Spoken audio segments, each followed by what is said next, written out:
MS Now's Chris Hayes. He's stunned.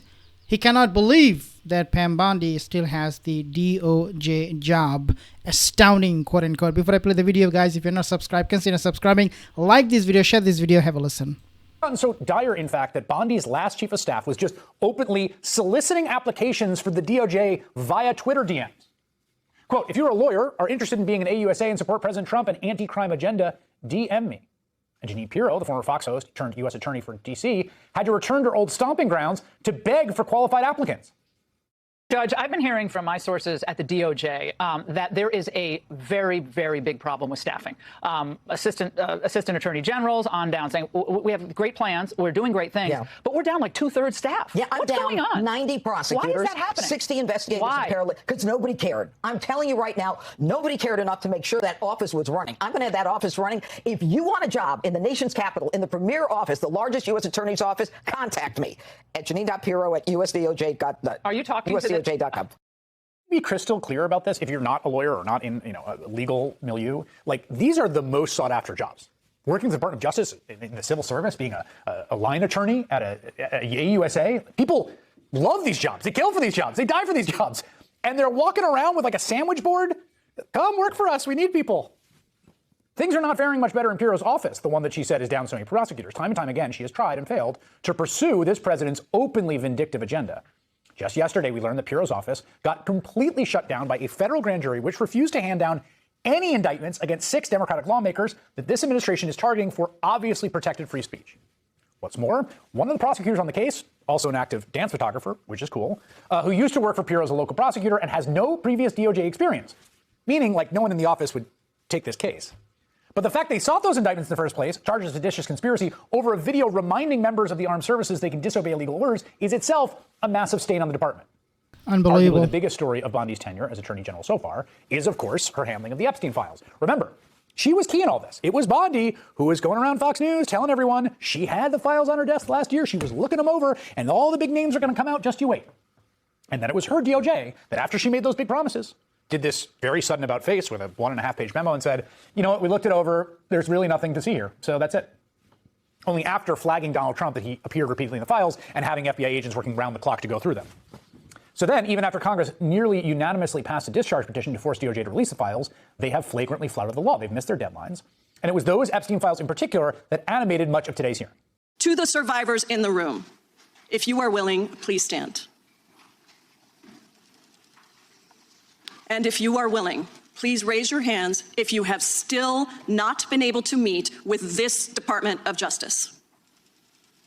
Will you turn to them now and apologize for what your Department of Justice has put them through? This is bigger than Watergate. When I don't answer the question this goes over 4 administrations. You don't have to go back to Biden. Let's go back to Obama. Let's go back to George Bush. This cover-up spans decades, and you are responsible for this portion of it. I completely don't get how it is that you're sitting at the top of DOJ because you don't seem to be good at your job. I'm not saying that the president is a pedophile, but there is a lot of evidence in these files that suggests that he's very close friends with a lot of men who are pedophiles. Throughout this whole hearing, Bondi was combative, refusing to answer basic questions that could possibly implicate her or the president. How many of Epstein's co-conspirators have you indicted? How many perpetrators are you even investigating? 0. First, you showed it. I find it. How many have you indicted? Excuse me. I'm going to answer the question. Answer my question. No, I'm going to answer the question the way I want to answer the question. No, you're going to answer the question the way I asked it. You can let her filibuster all day long, but not on our watch. Not on our time. No way. And I told you about that, Attorney General, before you started. You don't tell me. No, I did tell you because we saw what you did in the Senate. You're a lawyer. Not even a lawyer. I'm going to teach See, you the rules again. that's exactly what she is there for. Just to have a shouting match. Pass your time, waste your time, go home, forget about it. You get nothing in return. No accountability.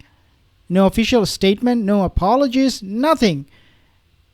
The only thing you get from this kind of hearing from Pam Bondi is nothing. Really, nothing. 0. Attorney General of the United States, we have rules here. With him. You're the Attorney General of the United States. You're obsessed with Donald Trump. You have Trump derangement syndrome. He didn't even know in your tiny little district who he was. She's embarrassing you. He's about to be this is your committee, and she is embarrassing you. on you. Bondi appeared to have a cheat sheet of opposition research on Democratic committee members, and she was like constantly, almost embarrassingly, just constantly like looking it over and trying to make sure that she got her little zingers out. It was something that Congressman Jared Moskowitz of Florida called her out on. So because I'm curious, and I'd like to see you flip to the Jared Moskowitz section of the binder. I'm interested to see what staff provided on the Oppo on me, and because we're in the Olympics, I'm going to give it a grade. I just want to see how good it is. So give me your best one. So first of all, nothing is funny about mocking the Bible and holding up a Trump Bible. That's what you did. You made a joke, and I find offense to that. That's all I have to say. I want it from the burn book. Shame. I want it from the burn book, which is the best one. What you got?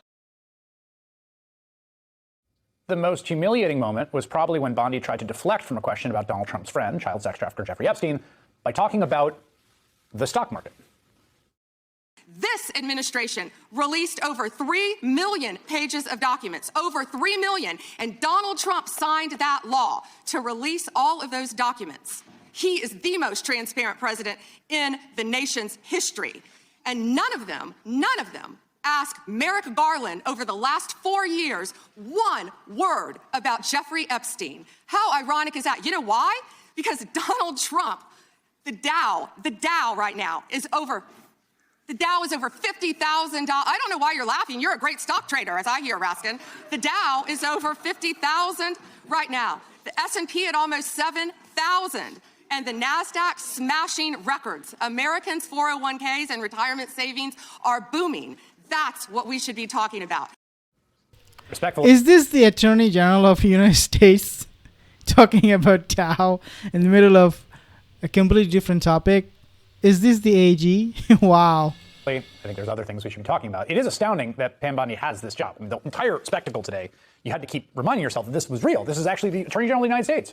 This person acting this way, acting in a way that would be just completely aberrant in almost any social, institutional, or political setting. In any remotely sane political climate, she would be impeached, fired, or just have the good sense to resign in disgrace.